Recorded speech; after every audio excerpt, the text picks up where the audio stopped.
history, language, culture, mentality. Experts, activists, and concerned citizens' opinions on what it means to be a Belarusian. Identity.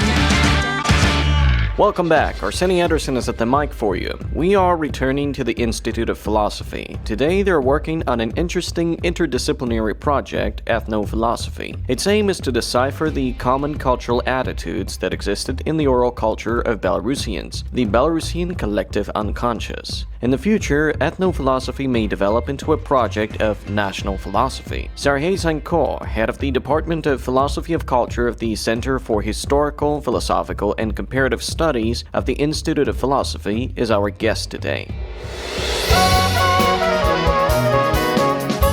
Identity.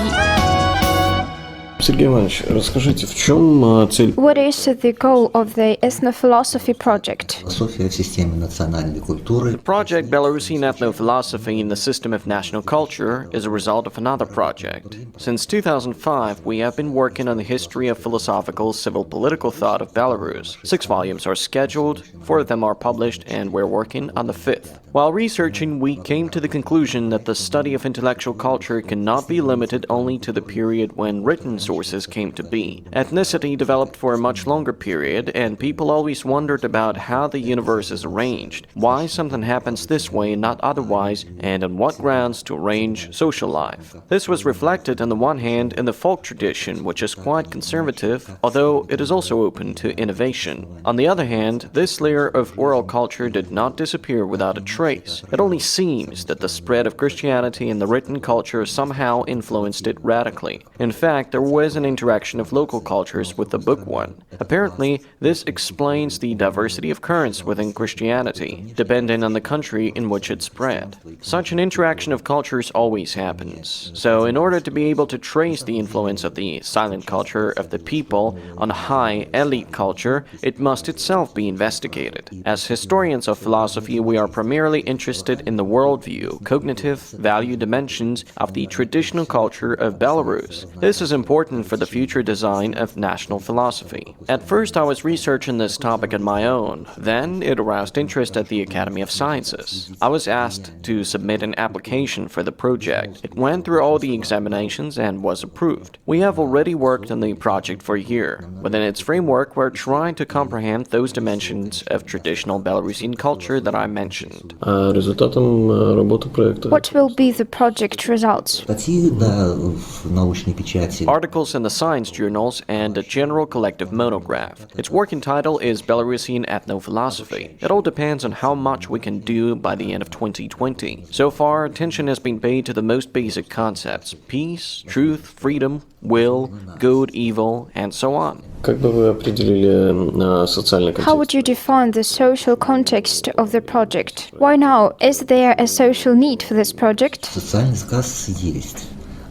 For several years now, the leadership of the Academy of Sciences and of our institute have tasked our center with determining the specifics and peculiarities of Belarusian national philosophy. This is not such a simple task, and without resorting to these resources, we will not be able to solve it adequately. The fact that this philosophy developed on the Belarusian territory is not yet an indicator of its nationality. And even if it develops in the Belarusian language, and there are more and more such authors, this also does not testify to its Belarusian. The Belarusian language, by the way, is the working language of our project. Nevertheless, I believe that it is an important factor and it will become the meeting place of ethnophilosophy and national philosophy, so they recognize each other on a common platform. As I said at a conference in Kiev, the problem is not how to learn to write in Ukrainian, Belarusian, or Russian, but how to think in Ukrainian, Belarusian, or Russian. Without it, it is impossible to delve into the tradition. By the way, the same task was posed at different times and is now being posed to Chinese philosophy.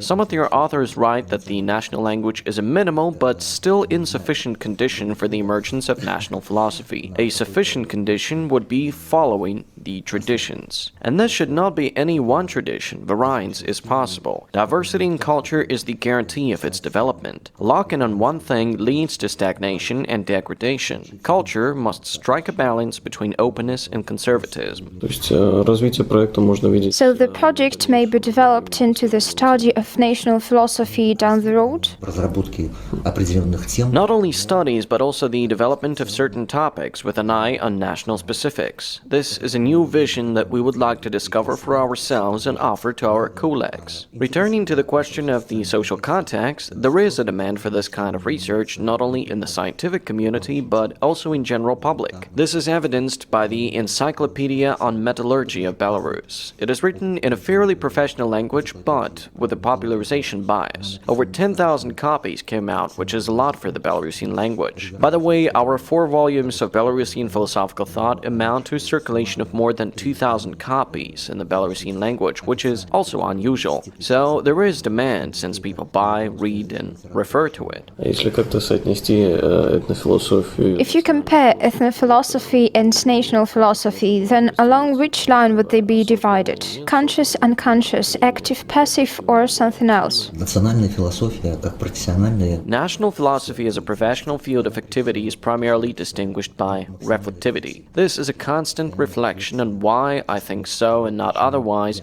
and why I choose this or that topic for my reflections. In ethnophilosophy, the question is not posed this way. The main difference is the types of culture in which these types of philosophy are based. Ethnophilosophy is based on oral culture. These are special types of cultural memory, special channels for transmitting cultural experience. Book culture is based on written tradition, on the longevity of the text. This is the fundamental difference. Many authoritative philosophical traditions, such as Indian, Chinese, or Greek, also began in oral communication. The European historical and philosophical canon begins, as a rule, from Thales, from the 7 sages, whose sayings differ little from what we find in Belarusian proverbs and sayings. Maxims that are aimed at correct behavior in the community, within the framework of a policy or a village. The Indian tradition has also developed for a long time in the field of oral communication. Vedic texts began to be written very late. Prior to that, they were spread through memorization of huge arrays of text. As even the Belarusian experience shows, folk memory can reach large volumes. For example, calendar songs containing hundreds of lines. Not all representatives of traditional culture knew them, but there were unique people, described for example by Siarhiej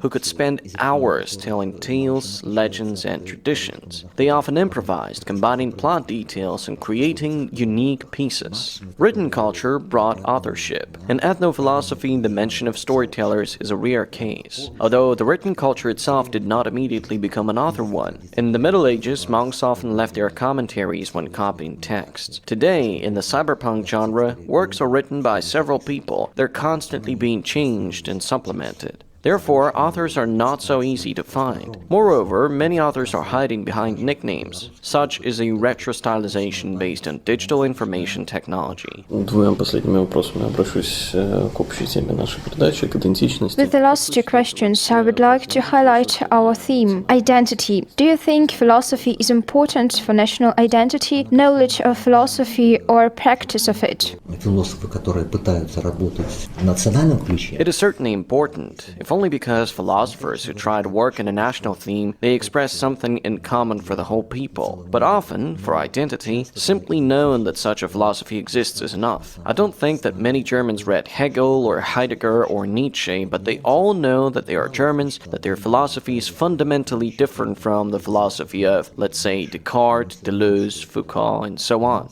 As a trend, national philosophy is important for strengthening national identity and a sense of belonging to a cultural people. This is generally an indicator that culture reaches sufficient maturity when it can conceptualize itself and express itself in adequate forms. In Belarus, the situation is unique, as our society is multi-confessional. This oscillates the foundation and is itself the foundation. This also includes the Belarusian-Russian bilingualism. It's difficult to argue with this fact, but I think even that cannot shake the feeling of community. The humanities scientist has the responsibility to develop this area. А лично для вас что такое быть белорусом? What does it mean for you to be a Belarusian?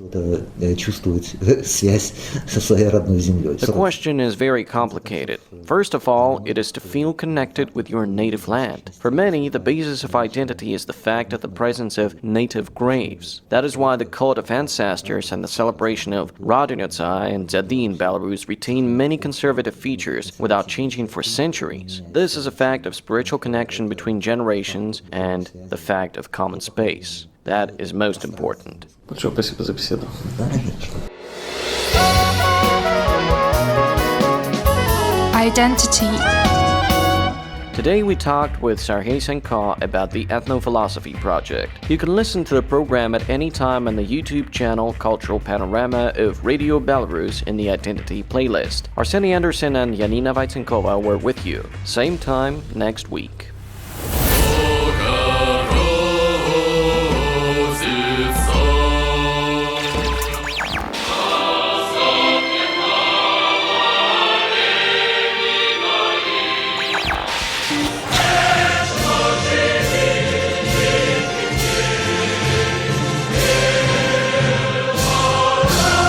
Identity.